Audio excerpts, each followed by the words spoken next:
En este momento. Laura, buenas tardes. ¿Cómo estás, Julio? Buenas tardes.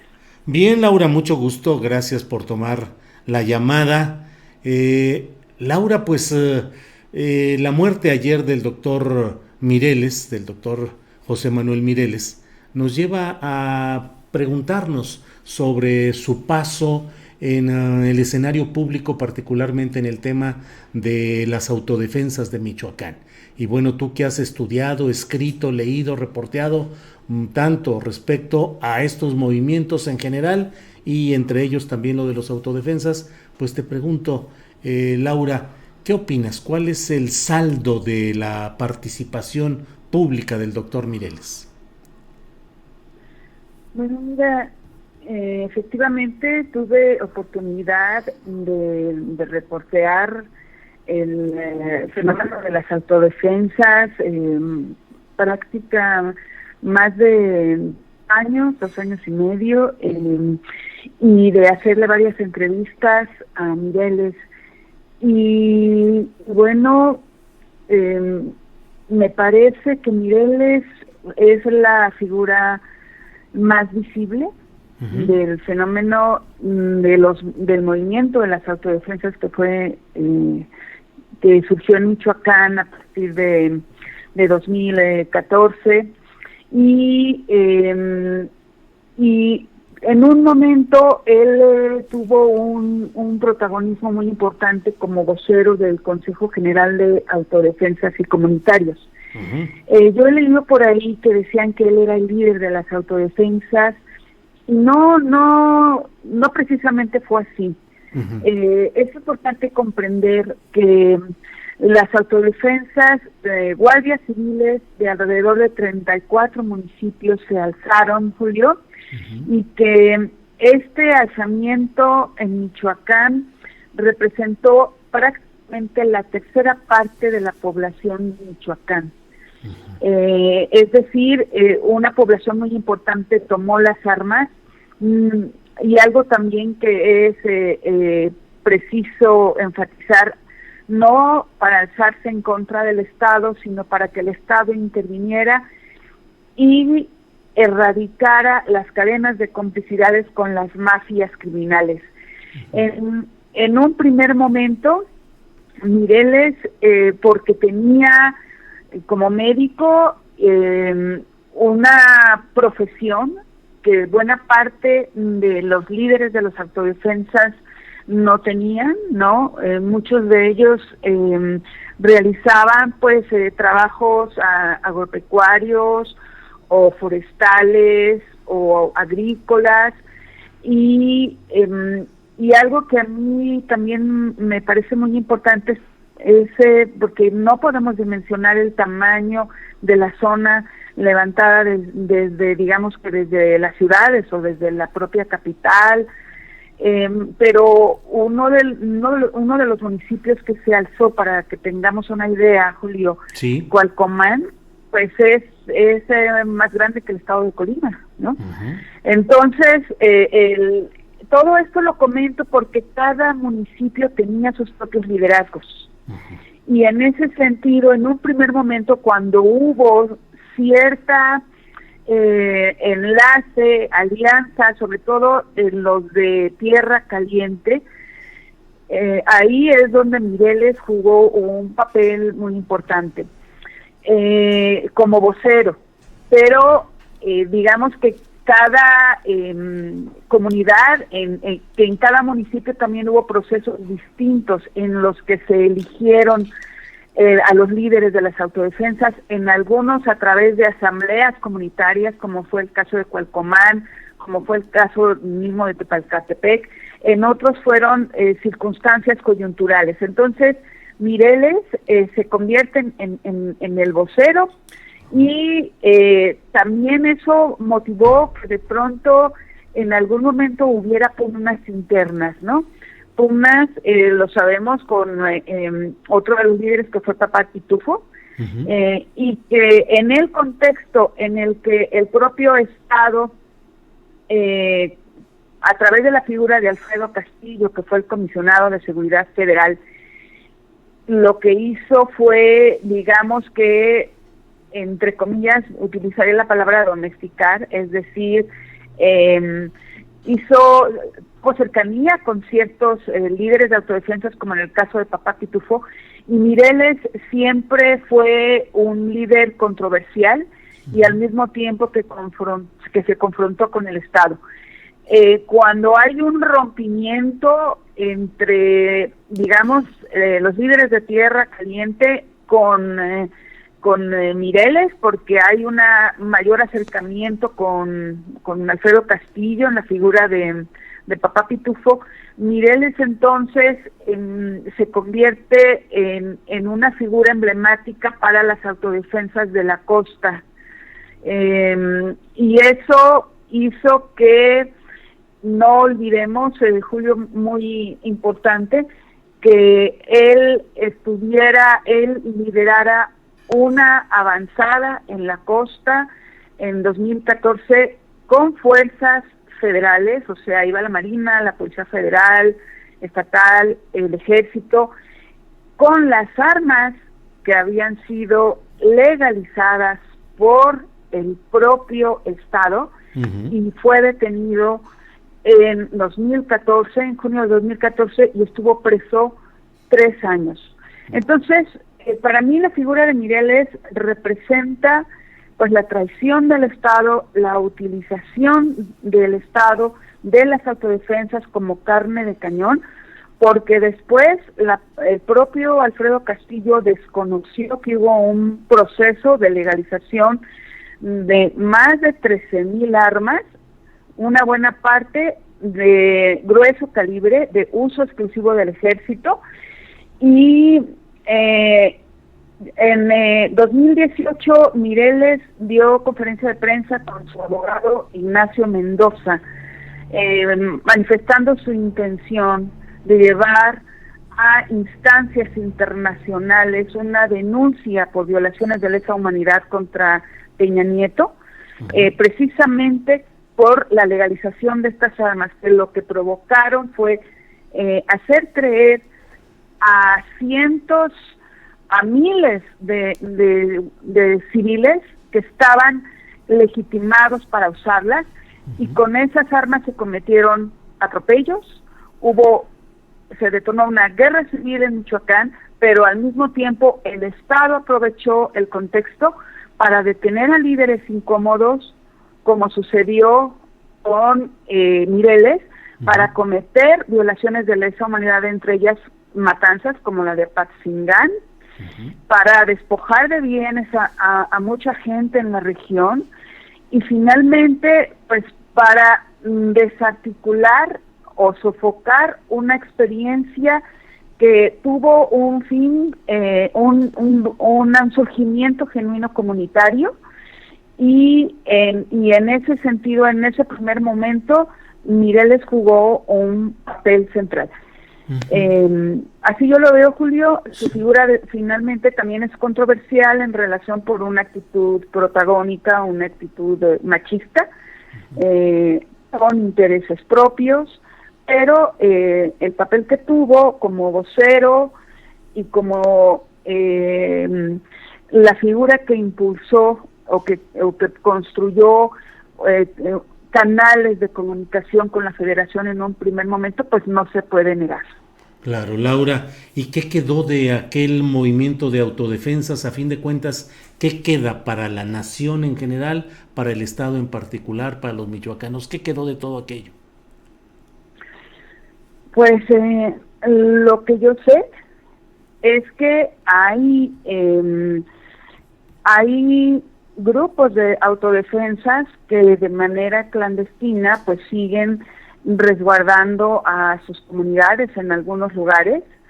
Otros pues tuvieron que sufrir desplazamiento forzado porque líderes de criminales que no fueron detenidos pues volvieron otra vez a acosar o agredir a comunidades que quedaron en vulnerabilidad. Desafortunadamente, esa experiencia comunitaria se replicó en distintos estados del país, pero en Michoacán, Julio, tuvo un ingrediente muy particular, que a diferencia de grupos comunitarios alzados, que empezó esa oleada con el arribo de Peña Nieto, la mayoría fueron indígenas. Y en el caso de Michoacán, los guardias civiles de autodefensa eran mestizos, muchos de ellos con un proceso de historia de migración a Estados Unidos.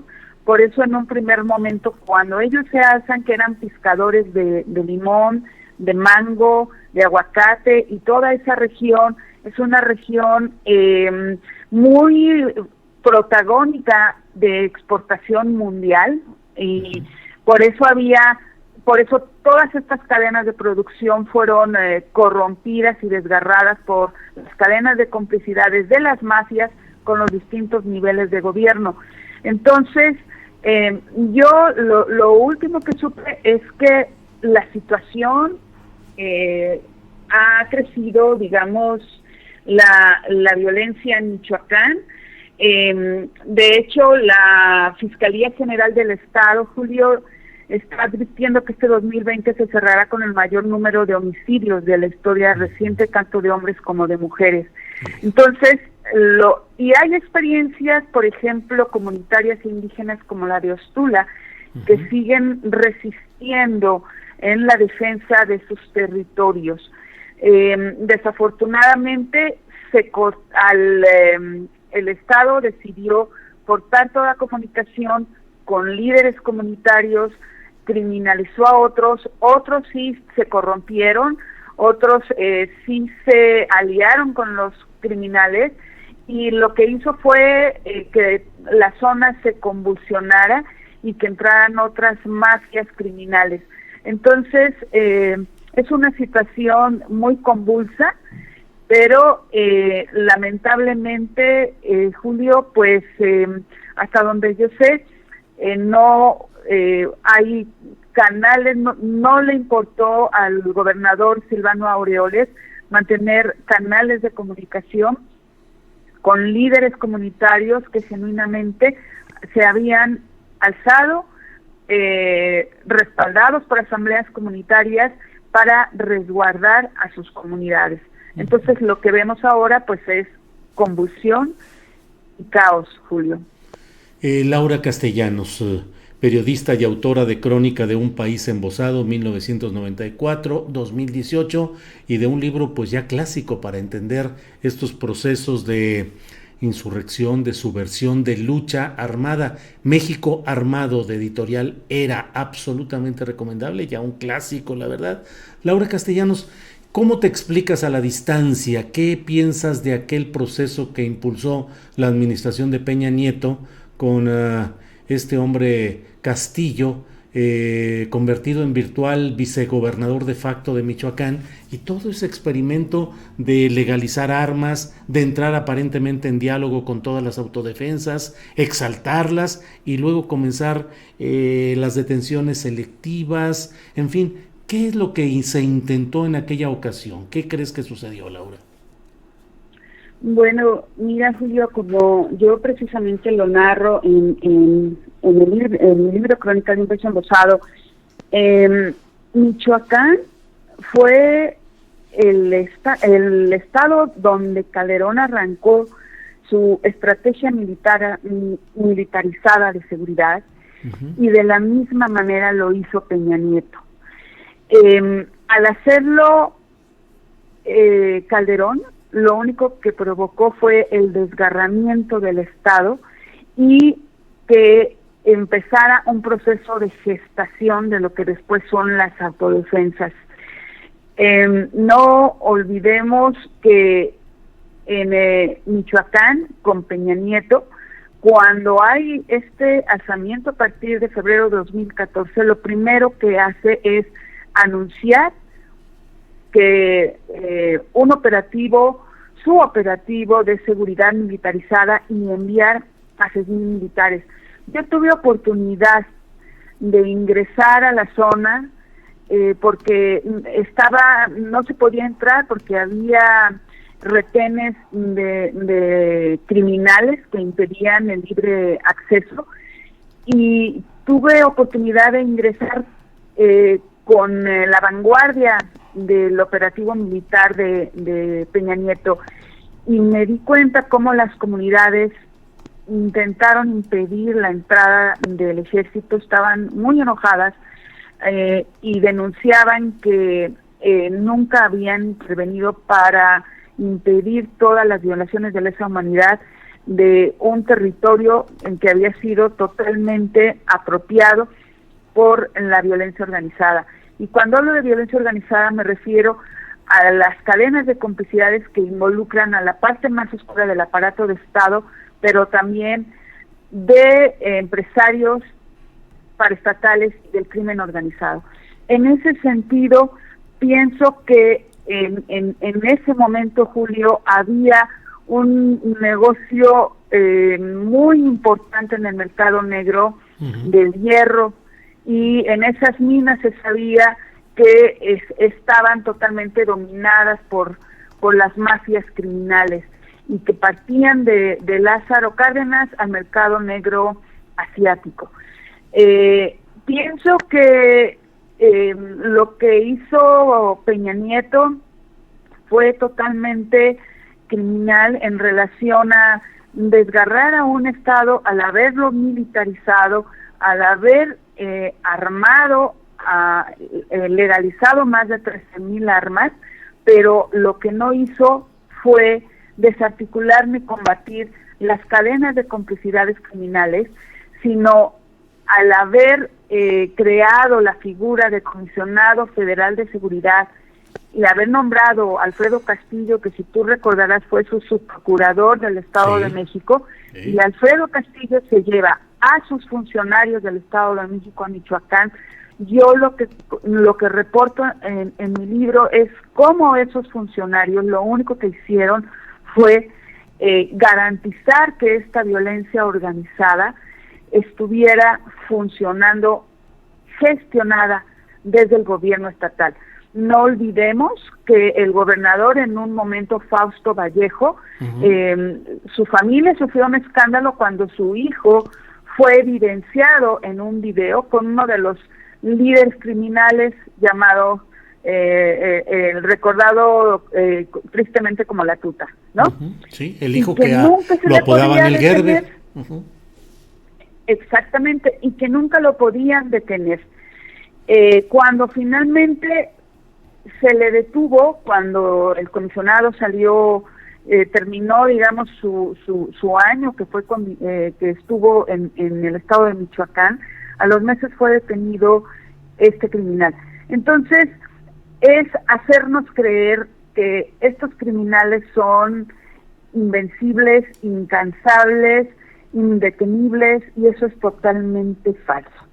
Entonces, ahí en Michoacán tuvimos oportunidad de atestiguar, buena parte de las coberturas las hice con el fotógrafo Luis Cortés para un periódico nacional, y tuvimos oportunidad de atestiguar cómo funcionaban estas cadenas de complicidades, y cómo de pronto en una región donde llama muchísimo la atención, Julio, que no haya, para que haya excepcionales grupos de búsqueda, de buscadoras, de familias de buscadores en Michoacán. ¿Cierto? Pues porque verdaderamente fue desgarrada la zona, ni siquiera hay un registro de las personas desaparecidas en esa región donde se alzaron las autodefensas. Yo llegué a platicar con líderes comunitarios de algunos municipios, y me decían que simple y sencillamente de un día para otro no sabían a dónde se habían llevado a la gente, y que si iban y ponían en una denuncia ministerial, al regresar ya estaba la denuncia, eso me lo contó Mireles, hecha pedazos en la puerta de la casa, y se llevaban también a la familia. Entonces, pienso que que lamentablemente a propósito de Mireles de llevar este caso a instancias internacionales para que Peña Nieto fuera juzgado por violaciones de lesa humanidad, pues se trunca con su muerte. Pero finalmente hay denuncias también contra Peña Nieto por esto. Una la pusieron políticos del PAN, precisamente por esta legalización de las armas, porque lo que me decía, porque estuvieron encarcelados cerca de 400 autodefensas por portar las armas que habían sido legalizadas por el Estado. Y eso es gravísimo. Esto me lo contó, o más bien me lo narró el abogado Ignacio Mendoza, que llevó el caso como de 200 autodefensas presos. Él mismo fue el abogado de Mireles, y él me decía que había todos los elementos para llevar a juicio a Peña Nieto, no solo a él, al exsecretario de la Defensa, Cienfuegos, y también a Alfredo Castillo, y también a quienes fueron los gobernadores en Michoacán, por haber permitido y avalado que se registrara armamento de grueso calibre que solo era de uso exclusivo de las Fuerzas Armadas, violando el artículo 10 constitucional, porque Peña Nieto en ningún momento creó un estado de excepción con la aprobación del Congreso como para haber dado instrucciones a la Secretaría de la Defensa para que se legalizaran esas armas. Claro. Y precisamente, Julio, el día en que Mireles legalizó sus armas, yo estuve ahí con este compañero fotógrafo Luis Cortés. Nosotros cubrimos ese acto. Él llevó varias armas largas y cortas a registrar. Y con algunas de esas es que fue detenido meses después, acusado precisamente de portación de arma de uso exclusivo del ejército. Híjole, Laura Castellanos, pues la verdad es que la circunstancia en Michoacán sigue siendo candente. Mientras estamos platicando tú y yo en el chat de YouTube, hay muchos mensajes en los cuales dicen las cosas siguen difíciles, los cárteles siguen dominando, hay un abandono de parte del gobernador actual Silvano Aureoles. Y bueno, tomo nota especialmente de lo que dices del abogado Ignacio Mendoza. Vamos a buscarlo, a ver si mañana o el lunes podemos tener una entrevista con él para que nos platique pues lo que él vivió y lo que él sustenta en cuanto a la responsabilidad de personajes como Peña Nieto y como otros políticos, digo Alfredo Castillo desde luego, y otros políticos de aquella época. Pues Laura, como siempre, Laura Castellanos, es un placer escucharte con amplitud y con profundidad, y pues seguiremos atentos a los temas que se siguen sucediendo en nuestro país, Laura. Gracias, Julio. Un abrazo y un saludo a tu audiencia. Cómo no, muchas gracias. Gracias a Laura Castellanos.